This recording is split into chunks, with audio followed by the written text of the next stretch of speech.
Como você começou a fazer os seus registros sobre o Corinthians? Quando é que surgiu a ideia? Como é que você foi se interessando aí por toda essa história do Corinthians, pelas datas, né? Eu percebi que você é muito ligado nas datas, Sim. né? Como é que surgiu isso aí, essa parada na tua cabeça aí, que você começou a fazer esse estudo aí, Não, toda essa parada? o estudo já vem desde os tempos dos Gaviões da Fiel, né? Uma forma.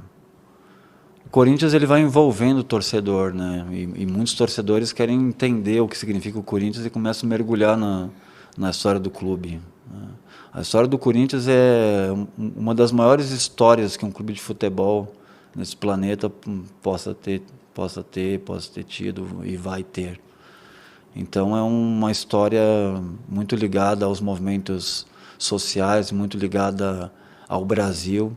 É uma história que é indescritível, né? Desde a fundação do clube, um clube operário, então... Acho legal a gente passar pela fundação do clube aí, que tem às vezes muito corintiano que conhece por cima, mas você tem sempre um detalhe para acrescentar aí. Porque o interessante é que, por exemplo, o Lampião já atrai a atenção de qualquer torcedor do Corinthians, então ele vai naturalmente querer saber o porquê que um clube foi fundado debaixo de um lampião a gás, numa esquina.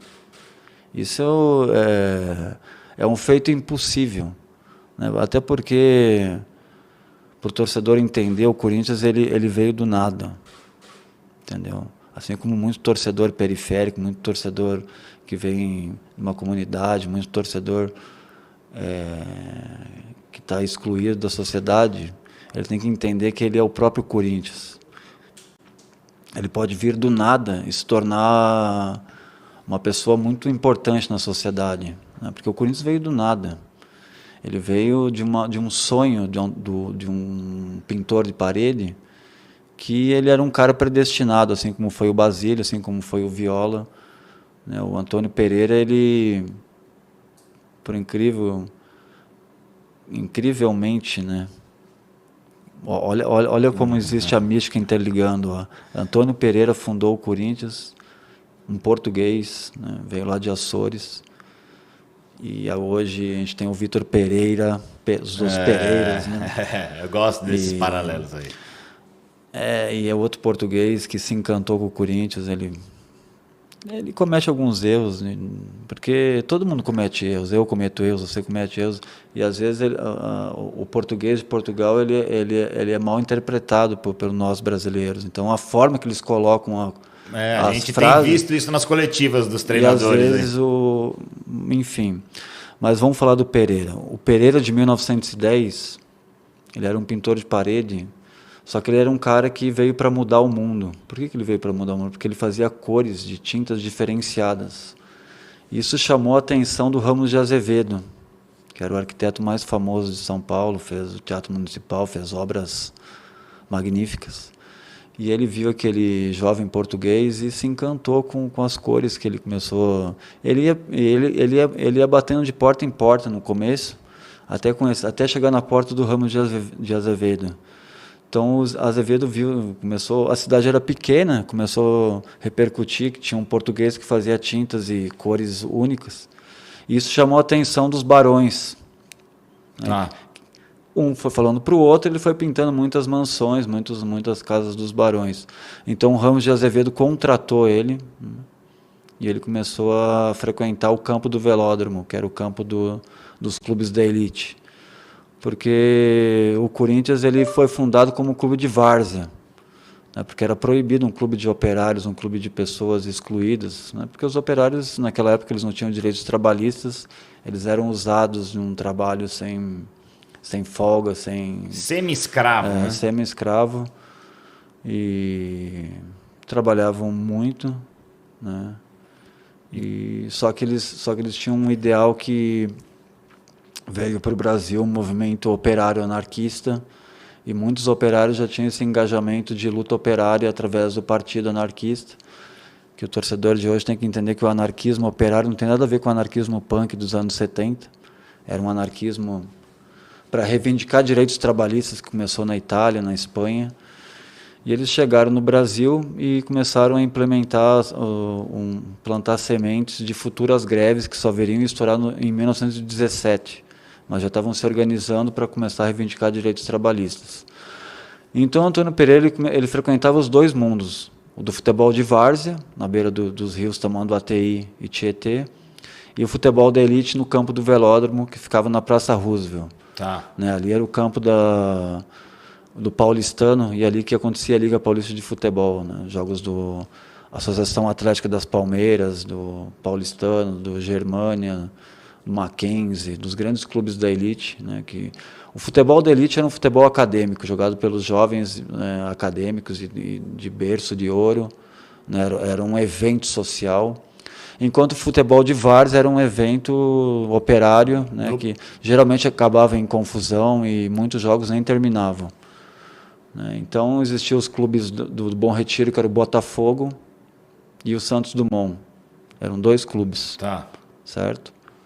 E o Antônio Pereira adorava ver os jogos da várzea, porque ele tinha certeza que se ele montasse um time de várzea com cérebro e uma organização que pudesse, um dia, como eu falei, num sonho impossível, desafiar o paulistano, porque o paulistano jamais ia aceitar um jogo, nem que fosse amistoso, com um clube de várzea, com nenhum clube de várzea.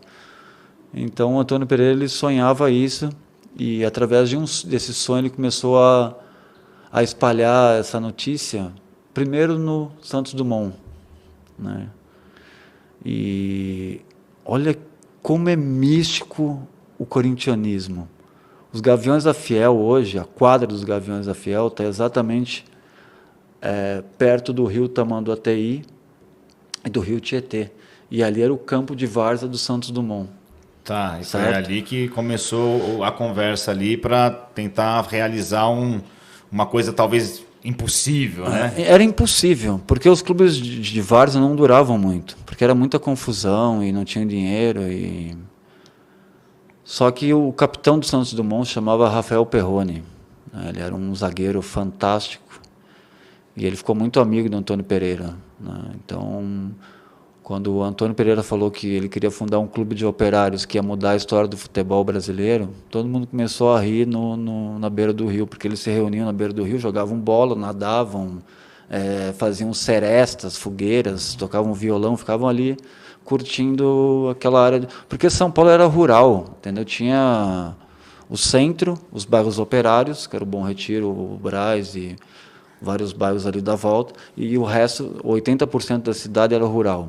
Tá. Então o horizonte era fantástico, né? Aquele horizonte lá para a Zona Norte, lá daquele areal do Bom Retiro, era fantástico, porque o Bom Retiro era mais elevado, embaixo, ia descendo, ia chegando na várzea do Santos Dumont. Ali perto, na rua Paulo de Souza, era o Botafogo. Tá. Né? Esse Santos Dumont aí não durou muito tempo, porque era um time incipiente, como eu falei, não duravam um inverno, não duravam.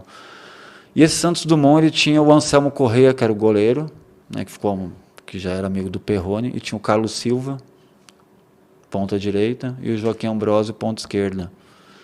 Então os quatro ficaram muito amigos do Antônio Pereira, e eles são os deuses do corintianismo. Né? Por que os deuses? Porque foram eles que viajaram juntos nesse sonho impossível.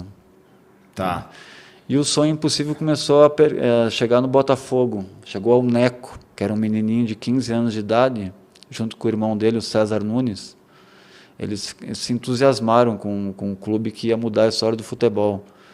E o Neco ele já se engajou nesse clube já desde o princípio. Eles faziam muitos rateios, né? Passavam o chapéu literalmente, porque eles tinham que comprar uniforme. E onde entra o Corinthians da Inglaterra? Isso era maio, junho, julho de 1910. O Corinthians só ia chegar em agosto. Tá, eles vieram excursionar aqui, né? Eles iam chegar no Rio de Janeiro, né? A primeira vez que esse nome Corinthians chegou no Rio de Janeiro, assombrou a cidade. Porque esse nome é predestinado para assombrar o Rio de Janeiro.